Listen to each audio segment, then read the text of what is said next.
bénédiction, il envoie la vie, il envoie la vie. Il y a une vie divine que Dieu relâche dans nos vies à chaque fois que nous venons dans les rendez-vous spirituels.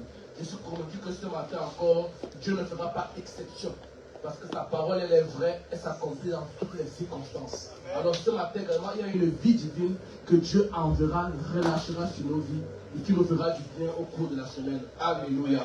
Je ne peux commencer mon intervention de ce matin sans rendre grâce à Dieu à la vie du vice-président de cette famille des rachetés, l'apôtre Timothée Mamba. Je veux vraiment que nous puissions acclamer Dieu pour sa vie.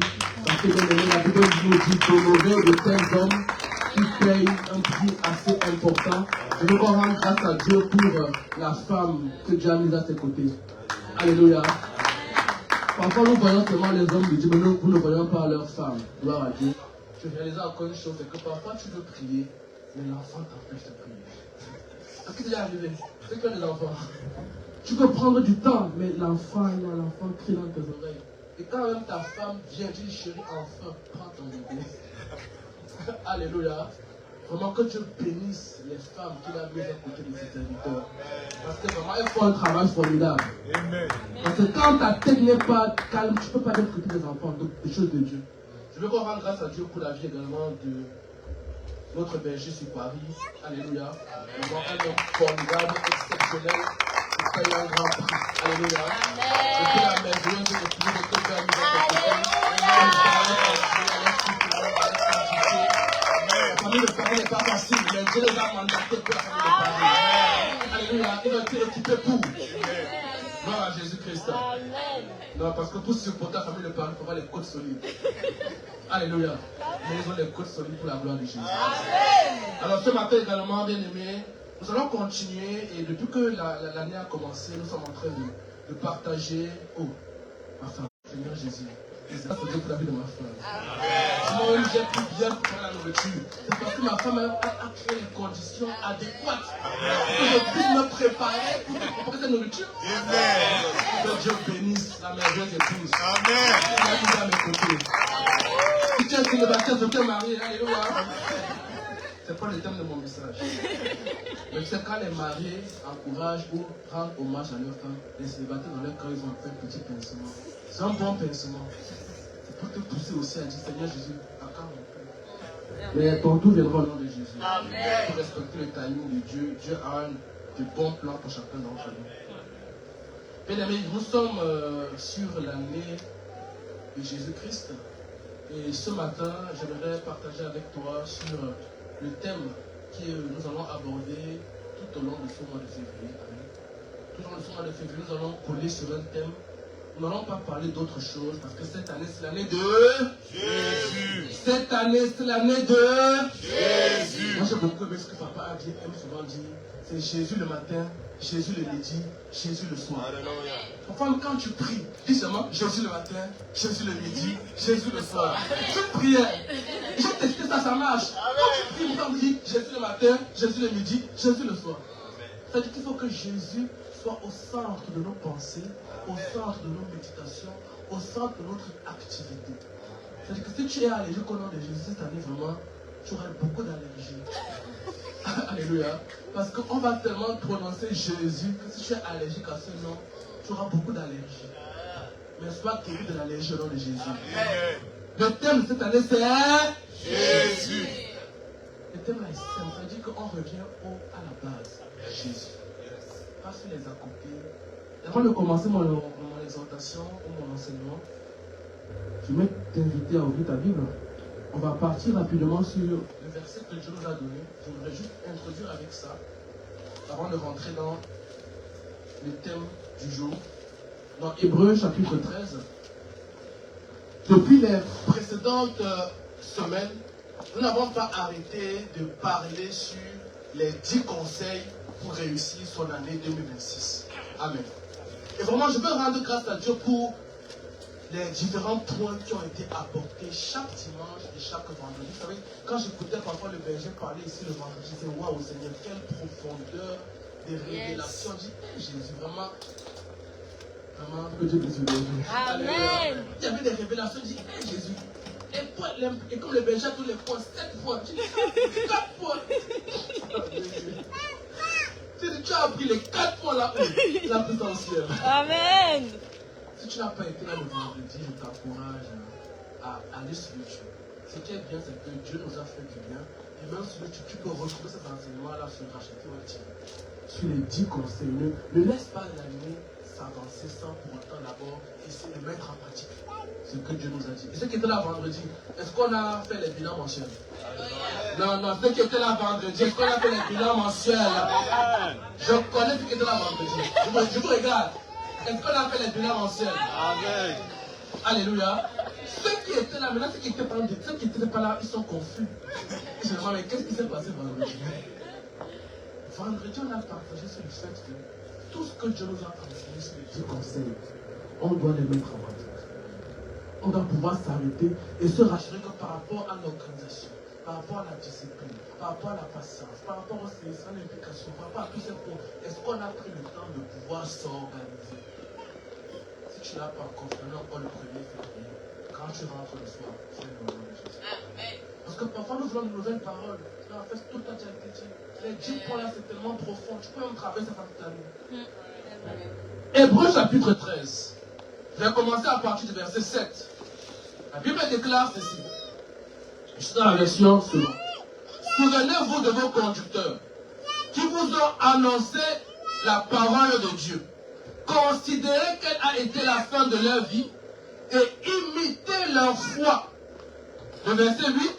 Jésus-Christ est le même hier, aujourd'hui et éternellement.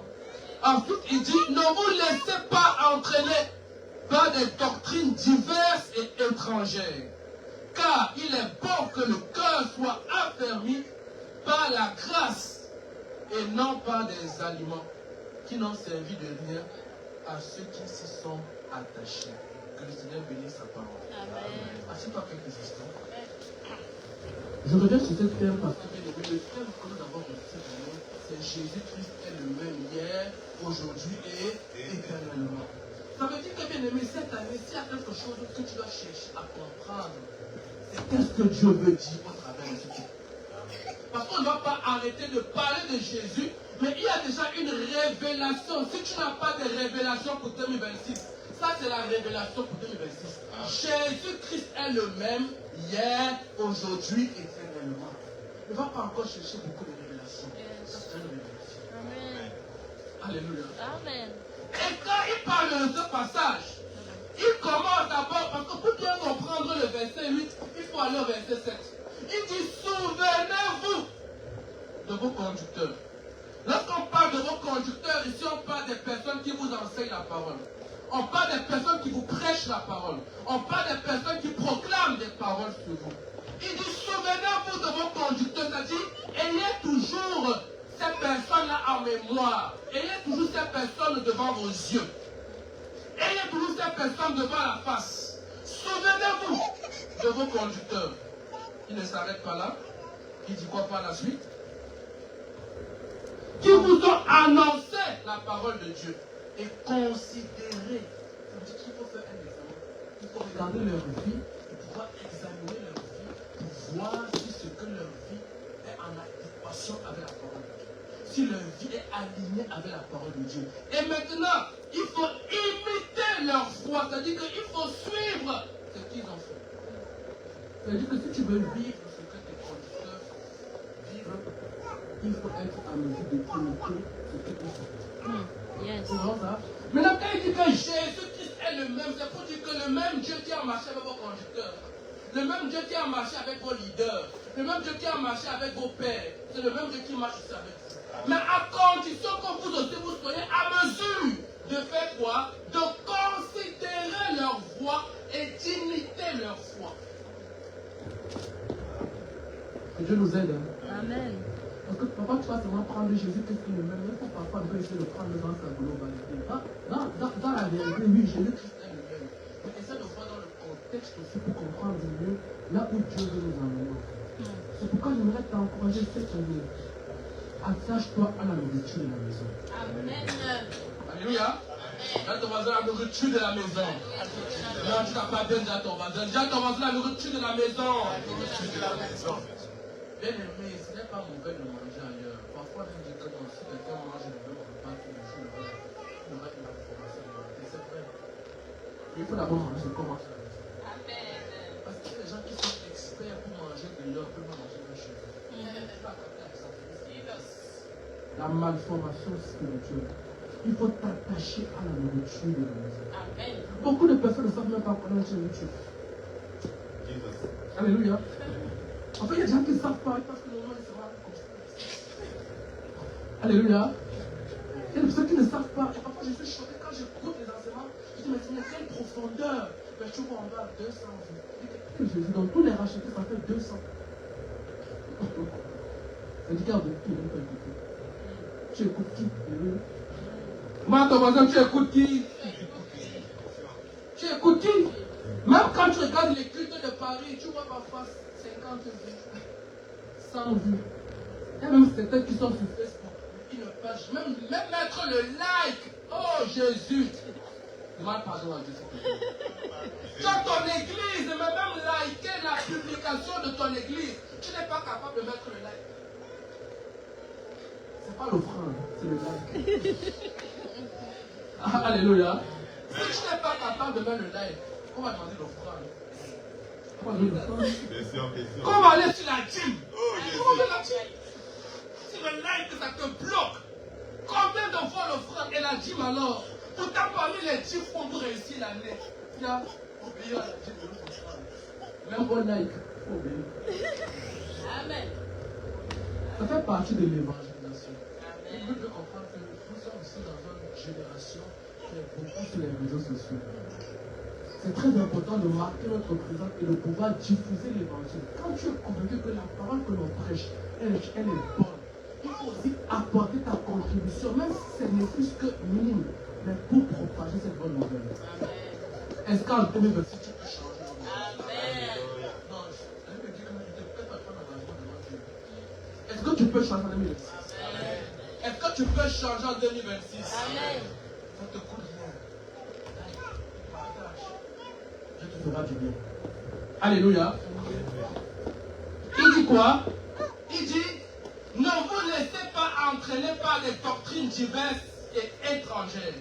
Parce que bien aimé, quand tu n'imites pas la foi de tes conducteurs, quand tu n'imites pas la foi de ceux qui t'annoncent la parole, quand tu ne te souviens pas des enseignements qu'ils te donnent, bien aimé, la mémoire humaine nous a montré qu'elle a des limites. Ta mémoire ne peut pas se rappeler indéfiniment juste avant que tu écoutes. Tu as besoin de te rappeler un moment. Pourquoi on fait les lives? Parce que derrière, tu peux venir, tu peux réécouter. Et au travers de cela, tu peux aussi permettre à ton âme de se rappeler de ce que Dieu a dit. Maintenant, quand tu ne fais pas ça, qu'est-ce qui t'arrive? Tu vas te laisser entraîner par les doctrines diverses. Les doctrines qui disent que non, au temps de la grâce, on a besoin de jeûner. Donc, chaque fois qu'on fait les programmes de jeûne, ça t'énerve. Parce que les rachetés sont dans l'erreur. Pourquoi ils jeûnent tout le temps? On est dans le temps de la grâce, le jeûne c'est la loi. Tu vois, ça commence à être un combat dans ton homme intérieur, un combat dans ta foi, un combat, mais pourquoi tout le temps ils jeûnent? Bien aimé, si tu as des questions sur le jeûne, après la prédication, après avoir côté, on pourra parler. Alléluia. Mais c'est très important de pouvoir être en mesure d'éviter les doctrines diverses et étrangères. Mais pour y arriver, tu as besoin de pouvoir être nourri à la nourriture de la maison. En 2026, fais l'effort. Même quand tu vas aller écouter la prédication de ton pasteur préféré. Alléluia. Amen. Tu peux même dire que le papa Timothée n'est pas ton pasteur préféré. Alléluia. Et nous, notre pasteur préféré. Amen. Alléluia. Même quand tu vas aller écouter ton pasteur préféré, écoute d'abord ce que le pasteur de la maison a dit. Amen. Avant d'aller écouter ce que le pasteur préféré a dit. Amen. Alléluia. Amen. Ce qu'on appelle l'ordre des choses. C'est naturel comme ça. Même quand tu as mangé sur Paris, quand tu rentres le soir, même YouTube, écoute ce que papa a dit. Le dimanche soir, quand tu te relaxes chez toi, mets YouTube, écoute. Maintenant, YouTube a même fait des progrès, il y a maintenant multiplié par 2. Tu peux mettre fois 2. Alléluia. Mais tu écoutes ce que papa dit. Tu écoutes comment le Seigneur est en train de nous conduire. Où est-ce que Dieu est en train de nous amener? C'est ainsi que tu pourras vivre aussi le Jésus-Christ lui-même. Hier, aujourd'hui et éternellement. Est-ce qu'on est ensemble ce matin? Amen. Est-ce qu'on est ensemble ce matin? Bien aimé, cette année, tu remarques pas qu'il y a beaucoup de conseils. Quand depuis je vois les 11 jours, les conseils, 9 conseils pour réussir. 6 conseils. Cette année, c'est des conseils. Alléluia. C'est des conseils. Lorsqu'on a commencé l'année, on avait 10 conseils. On a commencé les 11 jours. Premier jour, 9 conseils. Deuxième jour, 9 conseils. Bon, troisième jour, je n'ai pas encore fait le bilan. Mais on fera le bilan. Chaque jour, une conseil. En fait, ça dit que les conseils, ça vient en fait, c'est des cas pratiques. Parce que tu as compris que parfois, on était trop spirituel, on ne peut pas dire. Là, je vais aller maintenant très terre à terre pour que tu comprennes vraiment bien. Les cas pratiques, conseil 1, organisation. Tu as dit que c'est spirituel. Même le sport, c'est spirituel, j'ai compris ça. Quand je préparais l'enseignement, j'ai réalisé une chose. Bien aimé, Jésus a porté sa croix dans le livre de Jean. Vous savez que les croix là, ça pesait. Si Jésus n'était pas physiquement prêt, il ne peut pas porter sa croix. Amen. Il ne faut pas dire que non, Jésus aime ton corps. Ton corps là, c'est important. Entretient bien ton corps. Alléluia. Alléluia. Amen. Alors, quand tu fais le sport, tu n'es pas en train de perdre du temps. C'est une activité spirituelle. Alléluia. Amen. Amen. Que Dieu te bénisse. C'était mon introduction. Avant de rentrer dans mon enseignement de ce matin, qui est Jésus-Christ? Est-ce qu'on peut aller maintenant? Qui est Jésus-Christ? Là, ton voisin, qui est Jésus-Christ? Il faut qu'à la fin de ce mois de février, même si on te réveille à n'importe quelle heure, que la connaissance de Jésus soit claire dans ton esprit. Donc, ça dit que tout le mois de février, on va te parler de qui est Jésus. Qui est Jésus. Donc, pendant 4 dimanches, on va seulement te parler de qui est Jésus-Christ. Je veux les prédicateurs qui vont venir chez moi. On a déjà reçu l'ordre. Maintenant, s'ils vont ailleurs, tu as l'information.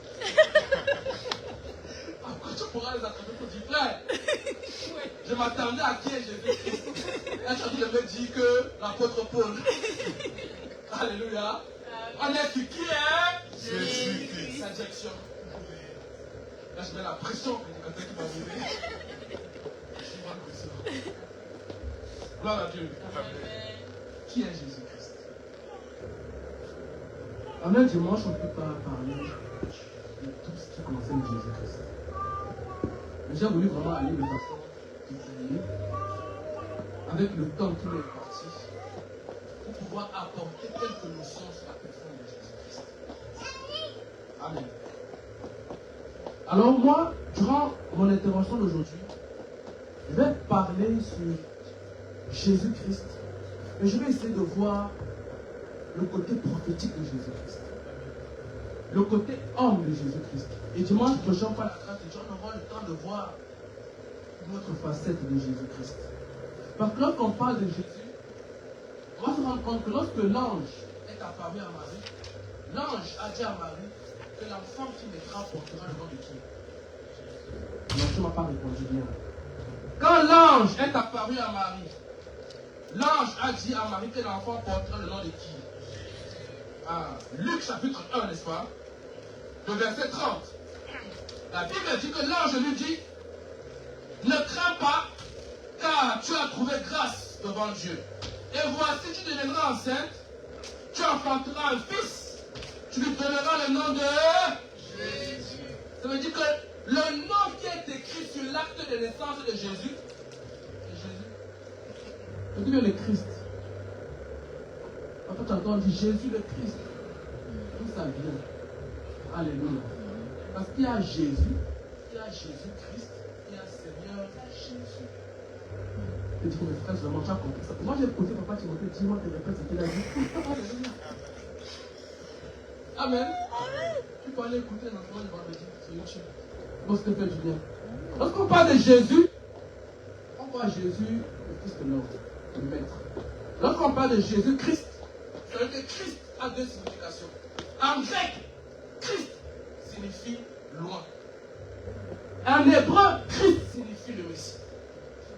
Christ n'a pas été bon à sa naissance.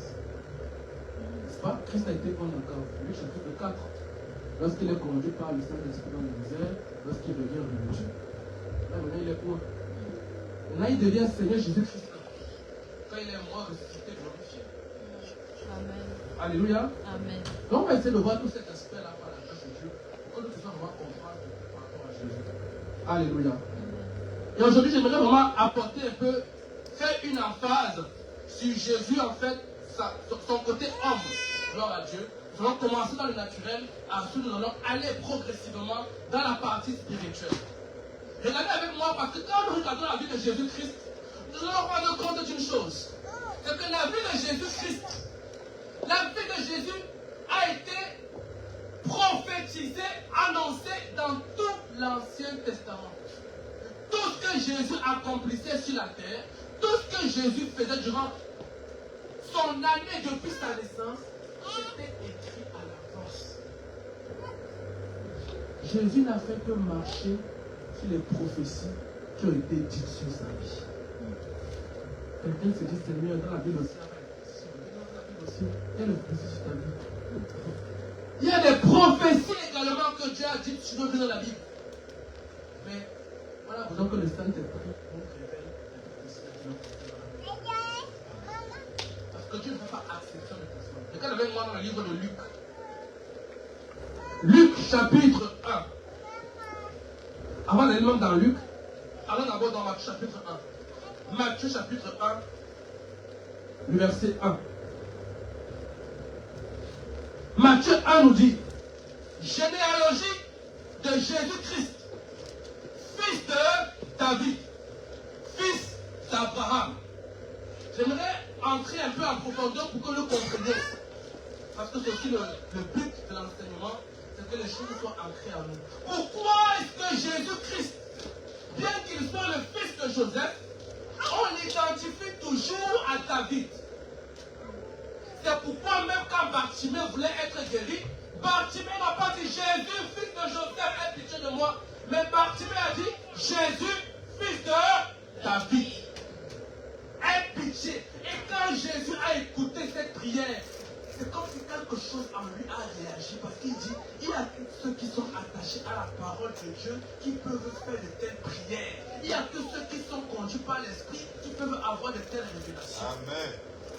Parce que les hommes naturels allaient dire, mais David, ça date de 14 générations. Mais comment il peut parler de David alors que son père est connu parmi les hommes? Bien aimé, la naissance de Jésus dans la lignée de David et d'Abraham avait été prophétisée comme l'enfant que Jésus est venu. Dans le livre de Genèse chapitre 12, au verset 3, Dieu va faire la promesse à Abraham et Dieu va lui dire, je bénirai ceux qui te béniront et je maudirai ceux qui te maudiront. Et toutes les familles de la terre seront bénies en toi. Là, il ne parle pas d'Abraham, il parle de Jésus qui allait être sorti d'Abraham. C'est pourquoi Matthieu commence en disant, fils de David, fils d'Abraham, pour que même ceux qui lisent le livre sachent que ce que Dieu a dit à Abraham, Dieu l'a accompli. C'est pourquoi il faut qu'on l'écrive. Et quand tu lis ça, tu comprends que ce que Dieu dit, Dieu l'a accompli toujours. Dieu n'est pas un homme. En fait, les prophéties de Dieu peuvent prendre du temps. Mais ce que Dieu dit, ça s'accomplit toujours. Amen. Donc quand je dis ça, j'ai dit, Seigneur, vraiment, aide-moi seulement à croire. Amen. À croire seulement. Vous imaginez Abraham qui parle des années avant. On peut prendre Abraham pour un insensé, mais de quoi tu parles avant ta profession, ne comprend pas ce que tu dis. Mais c'est plus tard, quand Matthieu écrit, et quand les hommes commencent à lire, qu'ils commencent à comprendre que ce que en fait Abraham avait dit, c'était prophétique. Dans le livre de 2 Samuel chapitre 7, nous voyons également comment Dieu a fait une promesse à David. L'homme selon le cœur de Dieu, l'homme qui a marché avec Dieu, l'homme qui a servi Dieu, l'homme qui a été intègre au soir de sa vie, Dieu va lui faire une promesse et va lui dire en fait qu'après sa mort, son fils va s'asseoir sur son trône et qu'il lui donnera un trône éternel. Nous savons que quand Salomon est mort, le trône a été divisé, le royaume s'est scindé en deux. Mais de quel trône éternel il parle? Il parle du trône sur lequel Jésus-Christ devait s'asseoir parce que de David devait être tiré le lion de la tribu de Juda, Jésus-Christ. Samuel chapitre 7, nous pouvons le voir à partir du verset 15. Au verset 7, il dit, ta maison et ton règne seront pour toujours assurés, ton trône sera pour toujours affermi. Une prophétie a été donnée à David qui devait s'accomplir au travers de Jésus. Ça veut dire que même la naissance de Jésus, il fallait que Jésus soit issu d'une famille de David. C'est pourquoi même quand on dit que Marie a trouvé grâce, oui. Et comme Dieu est tellement bon, Dieu savait que si Marie aussi n'était pas de David, certains auraient pu dire que non, parce qu'en fait, comme Joseph n'est pas vraiment son père, Dieu a dit les deux là, ils seront de David. Parce que et Joseph et Marie sont descendants de David. Donc quand nous lisons la parole, nous voyons que la prophétie que Dieu a accomplie, que Dieu a dit, Dieu l'a accomplie. Et cela doit pouvoir te rassurer et te faire comprendre que même les prophéties que Dieu t'a dit, il est le même pour les accomplir. Les prophéties qu'il t'a dit en 2025, il est capable de les accomplir. Parce que peut-être sa bouche dit, seulement l'accomplit. Dieu n'est pas un homme pour mentir. Même la naissance de Jésus a été prophétisée. Dans Ésaïe chapitre 7, quand nous regardons dans Ésaïe chapitre 7, le verset 13 et le verset 14, nous pouvons penser que sa naissance est venue comme ça, que la femme, Marie, a été sélectionnée. Non, Ésaïe a prophétisé cela dans la version d'Arby. Ésaïe 7, 13 à 14. Écoutez ce que la Bible dit. Il dit, écoutez donc, maison de David, est-ce peu de choses pour vous de laisser la patience des hommes, que vous laissez aussi la patience de mon Dieu? Au verset 14, c'est le verset qui nous intéresse. Au verset 14, il va dire, c'est pourquoi le Seigneur, lui, vous donnera un signe. Voici, la Vierge concevra, elle enfantera un fils et appellera son nom Emmanuel. La naissance de Jésus par une vierge a été prophétisée bien avant dans le livre d'Isaïe. Alléluia. Que les prophéties que Dieu te donne, qui t'accorde la grâce de s'attacher à cela. Amen. Peu importe les promesses que Dieu t'a faites, qui t'accorde la grâce de s'attacher à ces promesses. Amen. Parce que Dieu veille toujours sur sa parole pour l'accomplir. Et nous voyons comment plus tard, quand l'ange visite Marie, on peut penser que c'est un hasard, mais c'est juste l'accomplissement d'une prophétie qui a déjà été annoncée. Toute la vie de Jésus a été annoncée. Même sa naissance à Bethléem a été annoncée. Regarde avec moi dans le livre de Michée. Même sa naissance dans cette ville de Bethléem a été annoncée. Michée chapitre 5, le verset 1.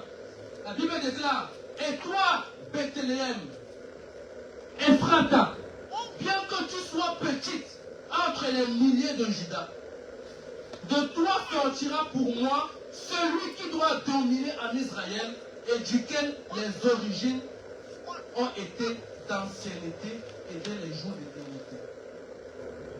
Vous voyez ça? Et quand je méditais ce passage, vous allez vous rendre compte que Dieu est formidable. Notre voisin, Dieu est bon. Dieu annonce par la bouche du prophète Michée que le Messie va venir dans la ville de Bethléem. Quand nous allons dans le livre de Luc, on va se rendre compte d'une chose. C'est qu'au moment où Marie était enceinte, la Bible va dire que l'empereur Auguste va organiser un recensement national dans l'ensemble de son territoire. Et comme dans les listes électorales, pour te faire enregistrer, ce n'est pas là où tu travailles que tu t'enregistres, c'est dans ton village. Alléluia. Donc, Joseph, qui était donc de la tribu de Juda, Joseph, qui était donc de Bethléem, a dû quitter la capitale où il était pour aller se faire enregistrer afin d'être en Juda à Bethléem. Mais tu ne comprends pas encore, ça va t'expliquer de quoi il s'agit. Regarde avec moi dans le livre Luc chapitre 2. Du verset 1 au verset 4. On dit en ce temps-là, parut un édit de César Auguste, ordonnant un recensement de toute la terre. Ce premier recensement eut lieu pendant que Quirinus était gouverneur de Syrie. Tous allaient se faire inscrire chacun dans sa ville. Joseph aussi monta de la Galilée. La Galilée par rapport au territoire d'Israël, la Galilée est située au nord. La ville de Judée, Juda, Bethléem, là où Jésus est né, est située au sud. Le roi pouvait penser en fait que le recensement qu'il organisait venait de lui. Mais en vérité, ce recensement avait été orchestré par Dieu parce que Dieu avait prévu que la prophétie s'accomplisse. C'est-à-dire que quand Dieu, le temps marqué, quand l'horloge de Dieu sonne, Dieu orchestre tout ce qu'il faut pour que ce qu'il a dit puisse s'accomplir. Même s'il faut que le roi, depuis son trône, donne un ordre sur tout son territoire concernant le recensement, ce n'était pas un recensement naturel. C'est Dieu qui avait prévu qu'au travers du recensement, la prophétie attendait Jésus à Bethléem. Ce n'était pas en Galilée. Il fallait qu'il naisse à Bethléem. Que Dieu dit n'était pas là où ta prophétie t'attend au nom de Jésus. Que le Saint-Esprit conduise tes pas en 2026, là où la prophétie de Dieu t'attend. C'est ainsi que les pas de Joseph et de Marie ont été conduits à un endroit, ils ont été conduits à être dirigés vers la ville de Bethléem, parce que la prophétie avait dit que Jésus devait naître à Bethléem. Ce n'était pas en Galilée. Amen. Ah, ce que Dieu dit, il s'accomplit toujours. Amen. Ce que Dieu dit, il le fait. Alors attache-toi fortement à ce que Dieu te dit. Quand Michel disait cela, certainement ses contemporains disaient, mais Michel, mais qu'est-ce que tu racontes? Tu nous parles de Bethléem, qu'est-ce que tu dis? C'est insensé, mais de quoi tu parles? Parfois, quand Dieu nous dit des choses, ça paraît insensé. Parfois, Dieu nous dit des choses, ton intellect dit, mais tu as mal compris, tu es bête. Mais de quoi tu parles? Mais qu'est-ce que tu racontes? C'est impossible. Ah, donc que tu augmentes notre foi en 2026. Mais que le juste ne vivra pas la foi, non pas les prières. Le juste ne vivra pas la foi. En 2026, quand tu augmentes notre foi au nom de Jésus, afin de croire fermement à ce qu'il nous dit. Oh, Dieu est trop fidèle à sa parole. Les prophéties que Dieu a dit sur Jésus se sont toutes accomplies une après une. Mais si toi et moi, nous sommes de la même nature que Jésus, les prophéties qu'il a dit sur nous s'accompliront aussi au nom de Jésus. Amen. Et pour ça, on a aussi besoin de connaître ce qu'il a dit. On a besoin de s'attacher à ce qu'il a dit. Ça veut dire que dans le prophète, aucun prophète n'a prophétisé sur ma vie. Non, oui, c'est vrai, mais tu as le Saint-Esprit. À cette époque, il n'y avait pas le Saint-Esprit. C'est-à-dire que Dieu pour parler, Dieu ne parlait pas nos prophètes. Au temps de la grâce, bien aimé, tu as le Saint-Esprit. C'est-à-dire que Dieu pour parler n'a pas forcément besoin de passer par un prophète. Dieu peut passer par le Saint-Esprit afin de te communiquer sa pensée et sa volonté. Et le prophète vient confirmer ce que Dieu t'a dit dans le secret. Attends pas ton amen. Comment un amen vitaminé comme ça en Afrique? Est-ce que tu peux avoir un amen puisque le tonnerre? Amen. Alléluia. Amen. Donc c'est ainsi donc que tu dois pouvoir serrer les promesses, les prophéties que Dieu te donne au nom de Jésus. Amen. Même la mort de Jésus à la croix, oh mon Dieu, c'est-à-dire que toute la vie de Jésus a été prophétisée. Tout ce que Jésus devait faire, sa naissance, son vécu, même sa mort a été prophétisée. Parce que dans le livre de Psaume, David va dire qu'ils ont cloué mes mains et mes pieds, mais David ne parlait pas de lui. David était en train de parler de Jésus qui devait être cloué à la croix. Oh non, Dieu a de bons plans, Dieu a de bons plans. On a juste besoin de pouvoir comprendre sa volonté et marcher dans cette volonté. Alléluia. Alléluia. Quand nous regardons la vie de Jésus, mais Dieu ne fait rien au hasard. Pourquoi Jésus devait naître au temps des Romains? Pourquoi pas au temps de notre empire? Pourquoi au temps de l'empire des Romains? Parce que Jésus devait être crucifié sur la croix. Jésus devait mourir sur la croix. Et ceux qui ont apporté la croix comme étant un moyen de sentence, ce sont les Romains. Ce sont les Romains qui ont apporté la croix comme outil de pendaison ou de mort. Il fallait que Jésus soit mort sur la croix. Comme cela a été prophétisé. Ah, mon Dieu, aide-moi. C'est-à-dire que le Saint-Esprit aussi est là. Il connaît toute la volonté de Dieu pour nos vies. Par rapport à toutes les étapes de nos vies. Le Saint-Esprit connaît cela. Dieu nous a révélé tout cela dans sa parole. On a besoin d'aimer. En 2026, attachons-nous à la parole de Dieu. Attachons-nous à cette parole. Il faut que Dieu te parle par rapport à ta vie. Il faut que Dieu te parle spécifiquement sur la parole de la Bible qui te concerne. C'est pourquoi Jésus, au temps, il pouvait dire cette parole s'est accomplie aujourd'hui. Parce que Jésus était attaché à cette parole. Quand tu vas plonger le regard dans la parole, le Saint-Esprit va maintenant te révéler et te faire comprendre que cette portion des Écritures, elle ne s'adresse pas à l'Église, elle s'adresse à toi. C'est ta parole. Mais il faut que tu plonges d'abord le regard. Ce n'est pas quand ta Bible est fermée que Dieu va te parler. Tu vois que Dieu ne te parle pas des rêves et des songes. Mais regarde d'abord la parole. Nous aimons trop le mysticisme. C'est pourquoi j'ai commencé par le naturel. Jésus là, il y a reçu un côté naturel dans lui. Avant de vouloir que Dieu te parle de façon surnaturelle. D'abord le moyen naturel par lequel il peut te parler. C'est ça. Affermis-toi dans ça. Alléluia. Amen. Est-ce que je peux avancer? Amen. Continuons sur la vie de Jésus. Continuons à parler de son côté humain. Regarde avec moi dans le livre de Luc, chapitre 2. Luc, chapitre 2, du verset 6 au verset 7. Quand nous regardons la vie de Jésus, il y a plusieurs étapes. Quand nous regardons sa naissance, Jésus va naître dans une étable. Oh mon Dieu. Il naît dans une étable parce que dans la ville où ils étaient, la Bible nous fait comprendre qu'il n'y avait plus d'auberges dans lesquelles on pouvait les accueillir.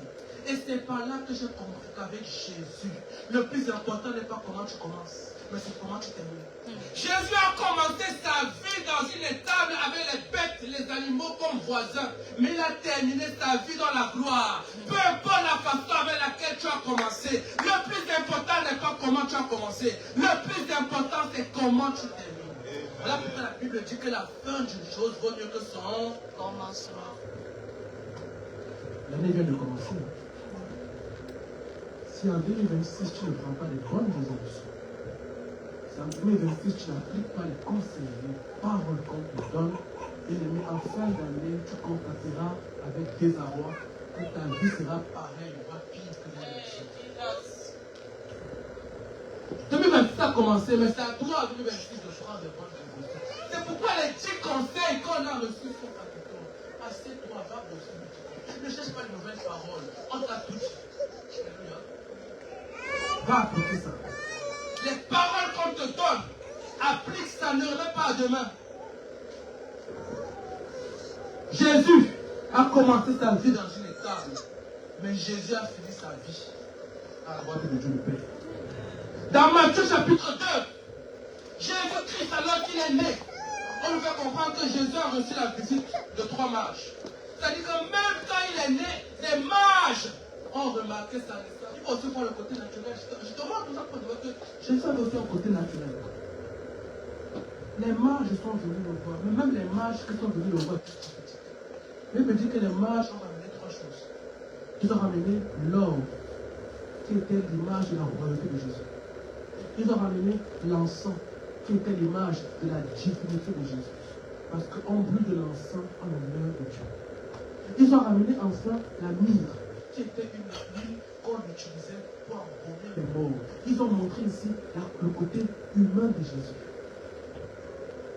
Roi, avec l'or, encens, côté divin, la myrrhe ou l'huile, côté humain.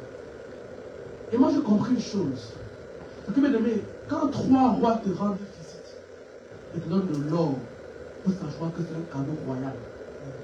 Alléluia. C'est pas comme l'or du croisé de Gadji. Si 3 rois ont vu ton étoile et ont su que tu es le grand libérateur qui est venu, Ils ont quitté leur pays. Ce n'est pas avec un petit cadeau. Oh, d'accord, c'est que quand tu fais les longs voyages, quand tu te lèves pour aller, tu te prépares. En fait, c'était 3. Et c'est par là que j'ai compris que même quand Jésus a commencé son ministère, moi je crois, ça c'est ma révélation, que Jésus a commencé son ministère avec l'homme. Avec l'ordre qu'il a eu. Ses parents savaient que Jésus avait une destinée prophétique. Ils ont conservé cet ordre. Et quand Jésus a commencé le ministère, vous vous rappelez, quand Jésus dit à Paul, à Pierre, suis-moi, à plusieurs chefs de famille, quand Jésus dit à Pierre, suis-moi, ça veut dire que Jésus prend la responsabilité désormais d'assurer la subsistance de la vie de la famille de Pierre. Jésus est responsable. Il ne peut pas dire à Pierre de laisser son activité, de le suivre, et derrière ne pas prendre soin de sa femme et de ses enfants. Ça veut dire que Jésus n'a donné de l'argent à la femme de Pierre pour qu'elle prenne en charge la maison. Amen. Jésus est responsable. Jésus prenait le soin de pouvoir s'occuper de la femme de Jean, s'occuper de la femme de tous ses apôtres, à qui il a dit, laisse tes filets, parce que le filet était leur moyen d'activité. Il a dit, laisse. Il avait des ressources. C'est pourquoi toi également, il y a des choses, des dons et des talents que Dieu t'a donné. Ce n'est pas pour t'orgueillir. L'or que Dieu t'a donné à ta naissance, c'est la trésor.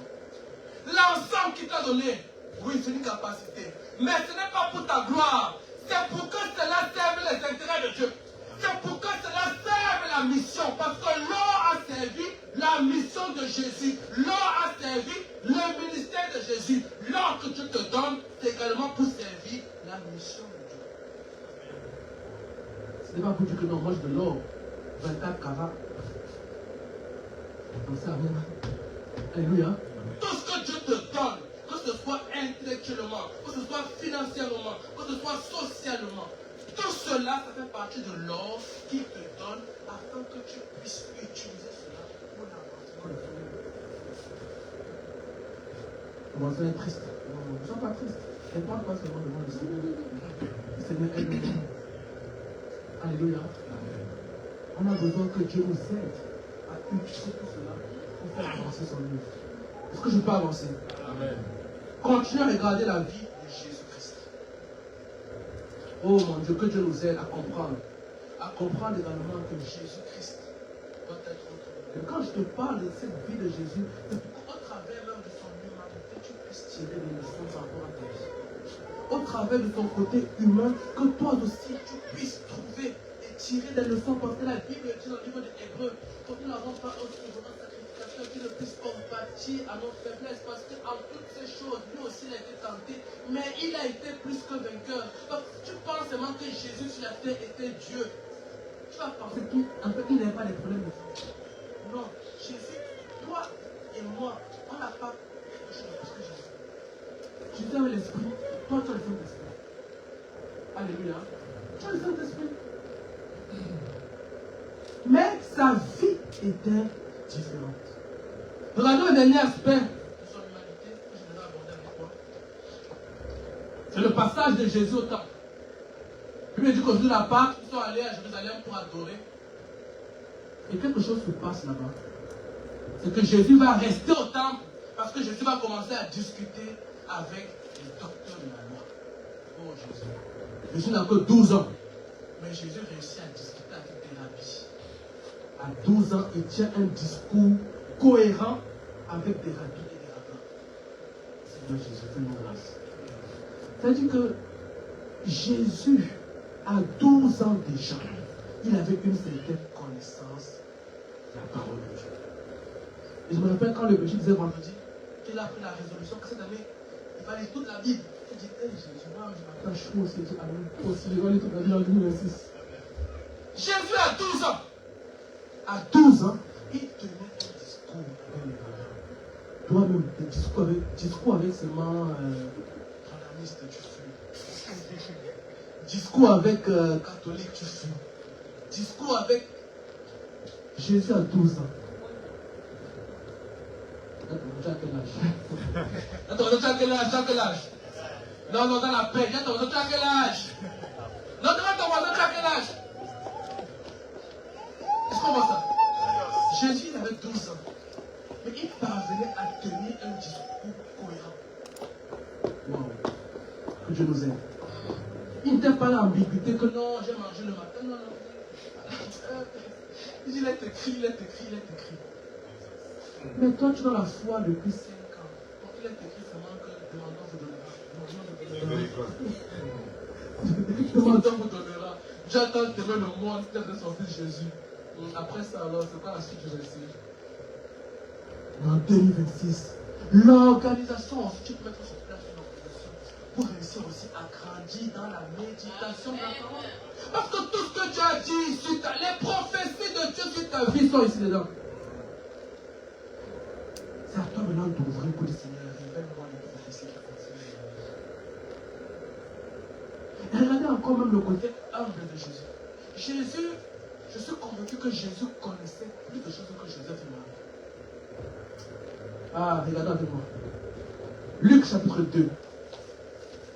On va terminer par là. Luc chapitre 2. Regarde avec moi le verset 50. Verset 51. Verset 51. Lorsque Jésus a eu à être remonté, tiré par les bretelles par ses parents, il a grandi, mais pourquoi tu es resté au temple? Pourquoi tu n'es pas venu avec nous? Jésus va leur donner une réponse bizarre. Il dit, ne saviez-vous pas qu'il fallait que je m'occupe des affaires de mon père? Je me suis posé la question de savoir Joseph. Vraiment, parfois, on a dit, Seigneur, moi, le cas de Joseph. Hein. Genre que Joseph, il a hérité quelque chose, il n'a pas tourné son ami. Il dit que là, on est encore des fois, que voilà, ma femme là, elle va tomber enceinte, ce sera le papa sur l'acte de naissance. Et là, quand Jésus dit ça, je me dis, même là, sa fierté peut être touchée. Je me dis, mais déjà que c'est même pas mon fils biologique. Tu te permets encore de me dire, ne sais-tu pas qu'il faut que je m'occupe des affaires de mon père? Tu es en train de me dire encore là que je ne suis pas ton père et que tu as notre père. Et Joseph, malgré ça, continue à prendre soin de Jésus. Que tu t'accordes la grâce, même si tu as reçu des paroles négatives, continue à faire la volonté de Dieu. Même si les hommes peuvent te dire des paroles blessantes, continue à faire la volonté de Dieu. Et regardons maintenant le côté de Jésus. Quand ils ont eu à parler comme ça à Jésus, la Bible nous fait comprendre par la suite du verset. Au verset 51, on dit, puis il descendait avec eux pour aller à Nazareth. Il leur était soumis. Souligne le mot soumis. Jésus était soumis à qui? Non, réponds. Jésus était soumis à qui? Le grand Jésus qui connaissait tout. C'est-à-dire que parfois, quand son père, dans la tradition juive, la foi se transmet du père au fils. Donc quand même parfois son père, le soir, il a fait la Bible, sûr que son père faisait des erreurs. Amen. Son père se trompait dans l'explication, il dit que non, en fait, Josué fait une erreur. Et Jésus dans le méditer dit, ok papa. Il était soumis et obéissant à son père et à sa mère. Et par la suite, quand tu vas lire le verset, on va nous faire comprendre que l'obéissance ou encore la soumission qu'il a manifestée, la conséquence, c'était le verset 52. Jésus croissait maintenant quoi? En sagesse, en statut, en grâce. Bien-aimé, tu ne peux pas vivre la croissance en statut, en sagesse, en grâce quand tu ne manifestes pas la soumission à l'égard de Dieu. Ça ne dépend pas de si l'autorité a plus. Est-ce que Jésus n'avait pas plus de pouvoir que Joseph?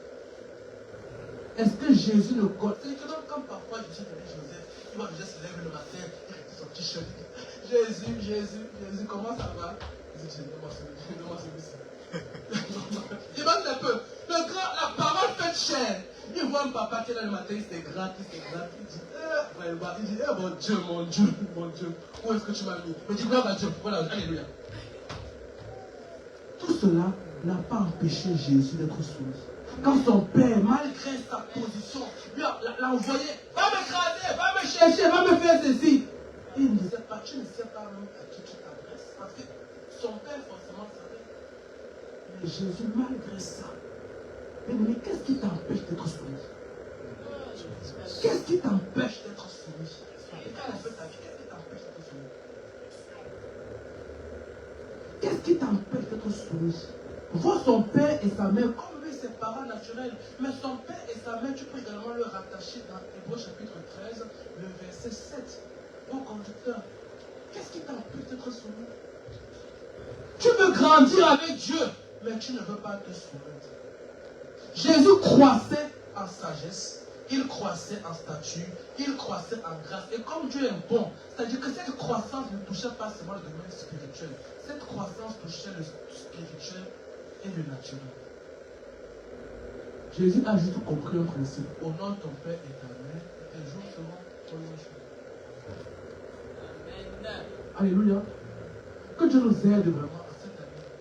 Lorsqu'on est en train de regarder à Jésus, le but c'est de ressembler à Jésus-Christ. Imagine-toi que tu connais beaucoup, tu vois un peu quand tu es au boulot, tu es peut-être un senior, mais tu vois un stagiaire qui veut te parler. Tu vas lui dire, tais-toi. Tu as vraiment, tu vas lui dire, tais-toi, tu ne sais pas de quoi tu parles en fait. Tu vois un stagiaire, il veut t'expliquer, tu te retiens. C'est ça aussi le monde. Jésus était rempli d'humilité. Que Dieu t'accorde, en 2026, dis à ton âme, sois humble. Sois humble. Sois petit, c'est pas grave. Celui qui définit c'est Dieu, c'est pas les hommes. Alléluia. Est-ce qu'on peut s'arrêter pour la mon Dieu? Arrêtons-nous par là, s'il vous plaît. Excusez-moi pour le débordement. Gloire à Jésus. Laisse qu'on va prier. On va rendre grâce à Dieu. Oh Seigneur, aide-moi.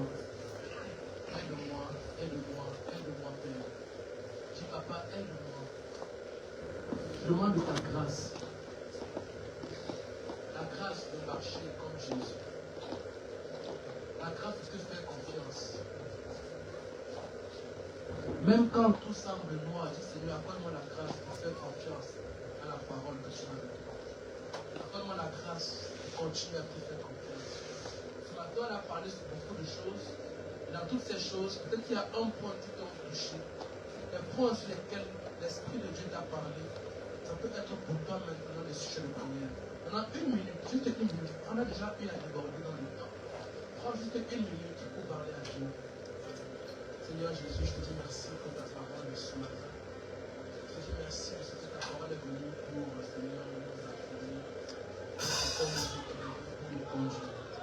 Je prie dans le nom de Jésus-Christ, Papa, que cette parole produise l'effet escompté dans nos vies. Que ce ne soit pas une parole de plus, Papa. Nous ne voulons plus de parole de plus. Aide-nous à mettre en pratique.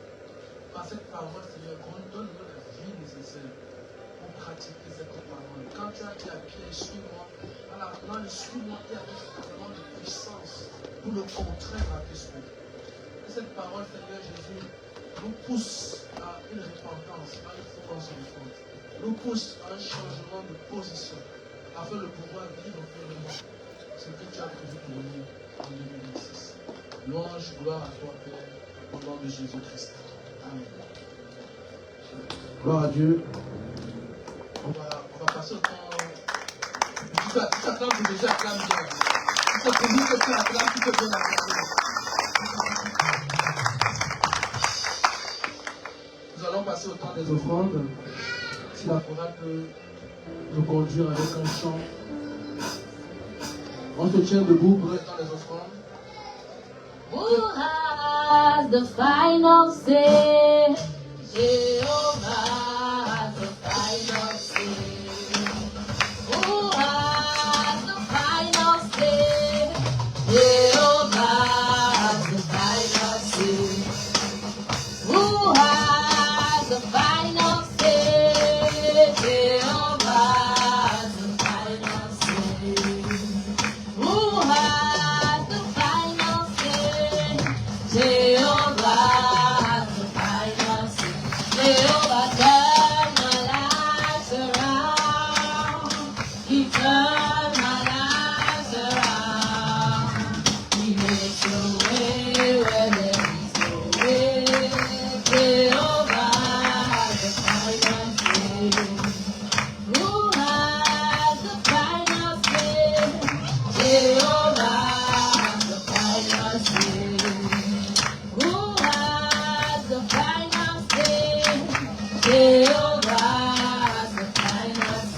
Jehovah turn my life around.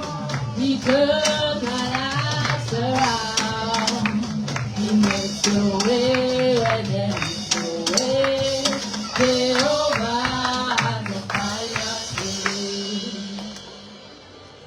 Gloire à Dieu. Père, merci pour cette offrande qui nous a apporté dans ta maison ce matin. Nous apportons, Seigneur, aussi de reconnaissance, Papa, de ce que ta grâce nous a permis de faire. Nous voulons, Seigneur Jésus, qu'au travers de ces offrandes, Seigneur, que tu puisses encore, Papa, déverser ta grâce et ta faveur sur l'ensemble de nos activités dans le nom de Jésus-Christ.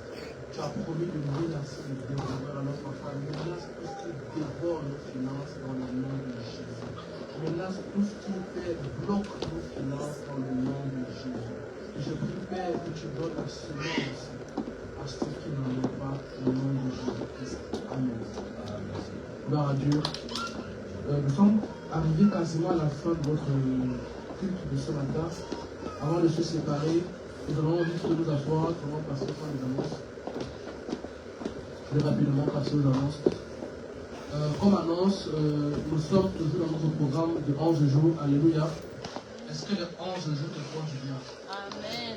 Non, j'attends pas ton amen. Est-ce que les 11 jours te font du bien? Amen. Il y a quelqu'un qui dit c'est quoi les 11 jours? Il y a quelqu'un qui a dit ça, c'est quoi les 11 jours? Alléluia. Là, ton voisin, est-ce que les 11 jours te font du bien? Bien aimé, nous sommes en train de passer 11 jours de jeûne de prière dans le but de recommander l'année 2026 en prière du Seigneur. Nous sommes au jour 4 aujourd'hui et ce qui est bien, c'est que nous avons plusieurs temps de prière. Je profite juste pour faire une parenthèse. En fait, c'est très important. Les heures de prière en semaine, c'est de 5h à 5h40, de 12h30 à 13h30, de 17h à 18h et de 23h à 23h30. Alléluia. Je fais juste une parenthèse. On sait tous que ceux qui travaillent, c'est compliqué dans la journée. Souvent à 17h, c'est compliqué. À midi, ça peut être compliqué. Mais moi, le conseil que je te donne, et moi je dis que c'est un conseil qui peut marcher.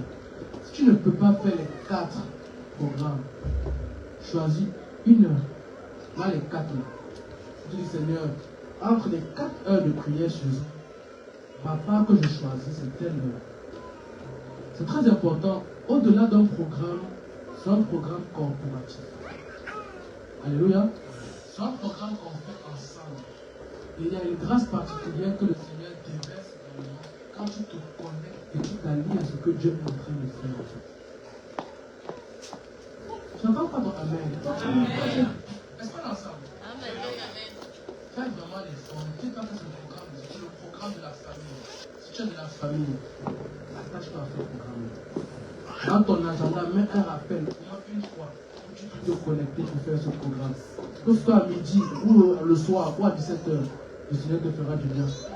Pour les enseignants, nous sommes là déjà le mercredi pour notre temps de prière. Nous serons là encore le vendredi pour notre temps d'enseignement. Et nous essaierons de voir durant tous les vendredis de ce mois comment imiter Jésus afin d'être totalement transformé. Le but, c'est de vivre la transformation dans nos vies alors que nous imitons Jésus-Christ. Dis merci à Dieu, nous rendre grâce. Père, nous voulons te dire merci. Nous voulons te rendre grâce. Nous voulons te dire merci, Seigneur Jésus, pour ce temps.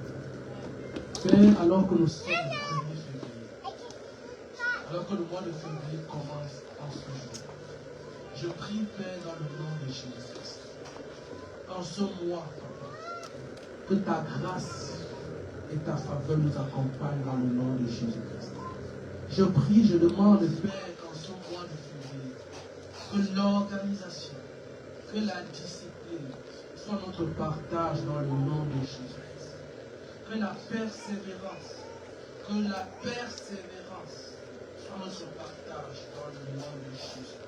Je veux proclamer en ce mois, Papa, que Jésus soit au centre de nos pensées, au centre de nos paroles, au centre de nos méditations, au centre de nos discussions, au centre de notre activité.